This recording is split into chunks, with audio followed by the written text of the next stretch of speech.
level in a big paying position to go, except if a billionaire likes your high school friends or whatever, you're not going to get the chance, because that's what we look for. We look for, is this guy able to execute the basics and do things in a proper way to protect himself and his opponents? And then he can go out and do all the crazy shit. And you don't yell at people in training programs as much as you yell at them when it comes game time. I never yell at anybody me of all people, in a training session or in a seminar, unless they willy-nilly pick somebody up and drop them on their fucking head and almost break their neck. I yell at them on TV, because if TV is game time, the OVW television or the Smoky Mountain TV, there's plenty of yelling going on there, because that's the fucking game. That's the NCAA finals. That's where the coach is fucking yelling. But otherwise, you try to help guys get to the point where they don't have to get yelled at when game time comes. Right. And I think at this level of being basic and fundamentally sound, if you can't take a little constructive criticism, correction isn't criticism. And some people say it in Rip Rogers' way, which I've seen him do it. But at the same time, once you go through that episode, 5 minutes later, he's explaining why he just went through his episode of talking to you that way. So, and that's what we do. And that's a lot what I do here is I may have a moment of, no, we just went over it. Why'd you do it like that? And then all of a sudden I'll explain, listen, let me show you one more time, and we get it done. And the other thing about training is I do believe, and I believe this business should be fun. It should be enjoyable, but it's also hard work, and you have to enjoy the hard work. I don't do the duck walks, and I don't do the squats and the push-ups, but we do the wrestling drills, and we do them over and over and over, repetition. And once again, we've said it many, many times before. It's like stand-up comedy in the sense that you can tell jokes all day long in front of an empty room, but you don't know if they work until you go out and actually try it. Same thing with this. You can try and do everything you can in practice, but the real way to do it is to go out and apply what you've learned in front of an audience, in front of a crowd, and get a reaction. Yeah. Well, and that's why OVW was a great training ground, because it was set up like a territory, and guys could go out and get exposure in front of crowds of different sizes. And that's why, you guys, now that you're getting established there, it hadn't been long since you opened up, and already you've gotten some of your initial class of guys have already done some, as they say, guest appearances on Raw and a few different things. But down in South in general, there's a lot of live events that are running. There's a lot of local promoters. So guys in that area can get the chance to go out and do that rather than if you live in Montana. But the thing about your program also is, not only do you have an ongoing program where you can, teach guys from the ground up, if not, as a friend of ours used to say, not if they're 8 to 80 blind, crippled, or crazy. If they can't walk, we'll drag them. But if they have the aptitude and are in the legitimate parameters of what it takes to go through the program, you can train them from the ground up. Or you've also been talking about seminars where guys that are already established pros can come in for a weekend or whatever, to work with you one-on-one, because it's like, honestly, if you want to play guitar, you get a chance to work with fucking Keith Richards, one-on-one, every once in a while. That can only up your game. And I like what you're doing, because we all know the NXT program and the Performance Center and everything is, gigantic now. And those guys are literally being polished like a factory. We see the NXT program, but I fear for the people who get into wrestling as their first taste of it, going to the NXT program and think, okay, because it is so fucking clean and so nice, and you are so taken care of. The heart of wrestling is still, like you said, from the ground up. And I think this is it's a boutique. What you've got's a boutique program right now, Doc. Don't get too big. Don't become like McDonald's and have 18 ratings and everything.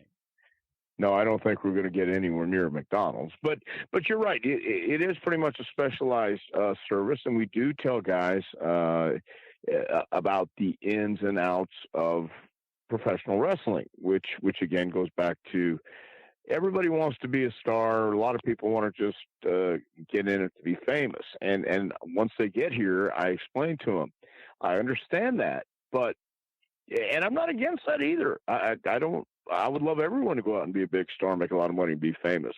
But in order to do that, you have to do this, and you have to learn this first. Otherwise, you'll get in the ring, and I had this happen actually, I think it was 2 weeks ago, with a kid that, and the way it happens, here's a story. We're sitting around after we had just got done in the ring. I got a text from a promoter here in Tennessee who said, hey, it's Tuesday night.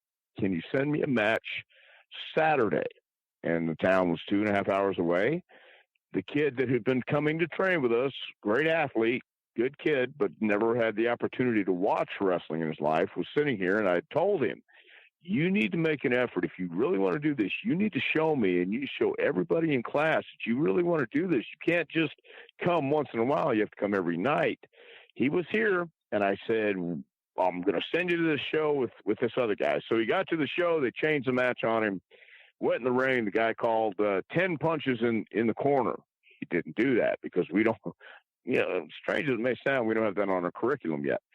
But he did it. The guy told him, get on the corner and do it. He did it to the best of his ability, but that was a learning process. And he realized, oh my God, I do need to come. I do need to learn this. And he's been coming for the last, since then, he's been coming for the last, all this year. He's been putting forth the effort, and that's really the way it works. If you want this, you're not going to start out in Madison Square Garden. You're going to start out in some of these small towns and learn and get a feel for it and make mistakes and learn from your mistakes. And we tell people all the time, it's okay. No, I have yet to see a perfect match all the way through, but that's the way this works. And we give everybody an opportunity to find out, and along the way, we, of course, give constructive criticism and correction. So it is a long process. It's a pretty cool process here because we do have our guys working and having the opportunity to be in front of people, which is very, very fortunate for us. Well, it's the same thing as a band rehearsing in the garage. Until you actually go out and play in front of some people, you have no conscious idea of how good you are. You sound great in the garage, right? When you're the only the audience is the people in the band. But when you get out in front of people and they start throwing fruit at you, then you're like, well, fuck, I guess we're not, and that's the thing, unfortunately, that we've talked about, we've lost with the loss of the territories, is the chance for guys like I mentioned, I think last week on a program, Bobby Fulton. When he was 19 years old, he was working the Memphis territory, and he was losing in the first match every night as the opening match babyface, but he was working in a 10,000 seat building every Monday, and most of it full, and a 6,000 seat building every Tuesday. And he was learning to work to the big buildings, and he was working with guys who had been in the business so much longer.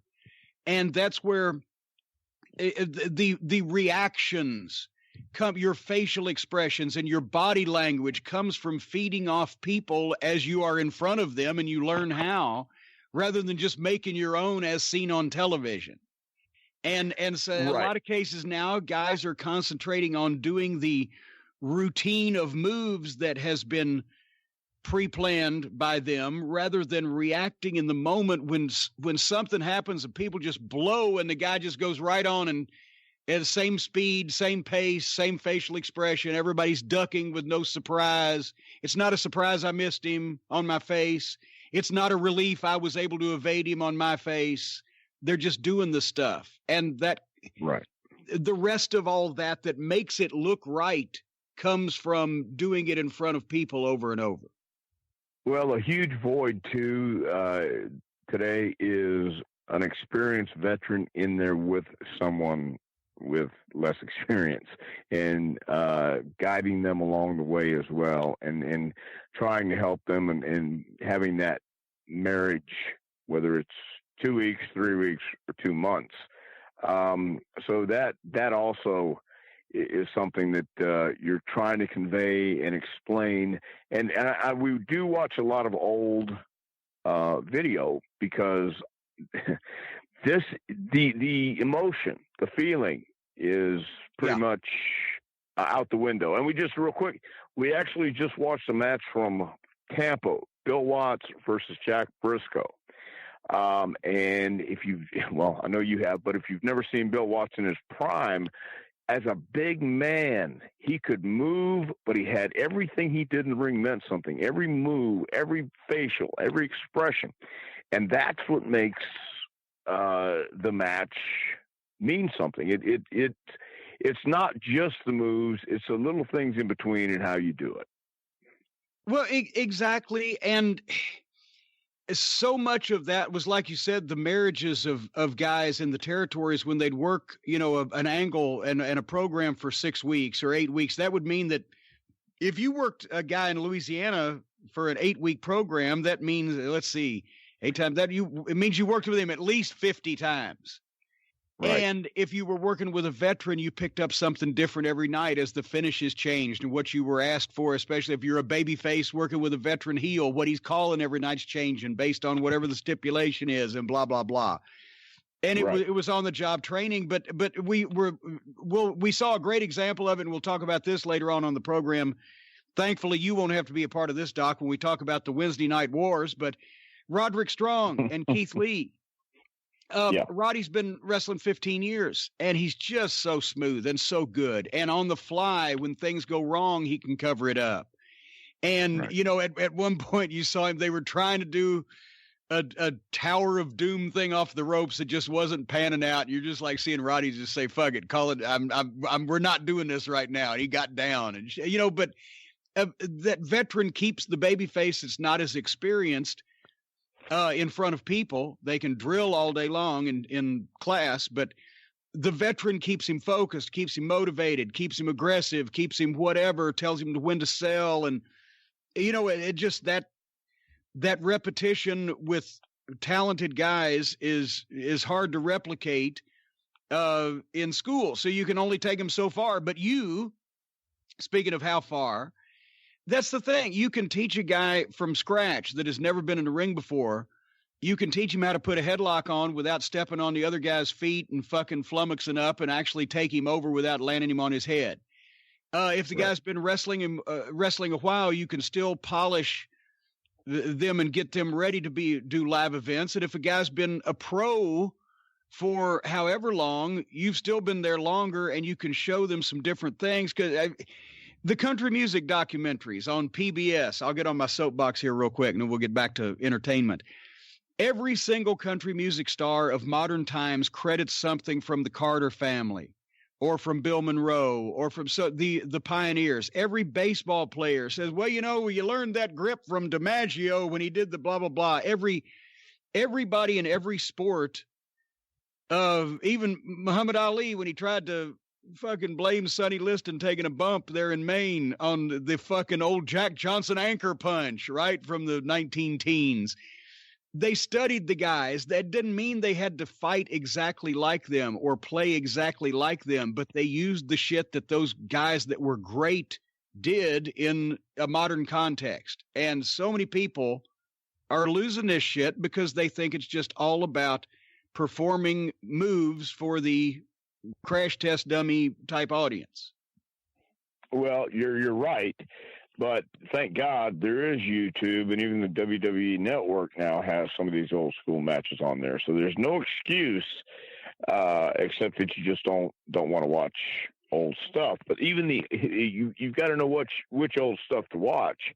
Well, it's not all great. We've never said that. No, it's not all great. I agree 100%. I actually pulled up an old Houston wrestling program and watched the early part of it. I said, nope, we're not going to watch this because this isn't what I'm talking about.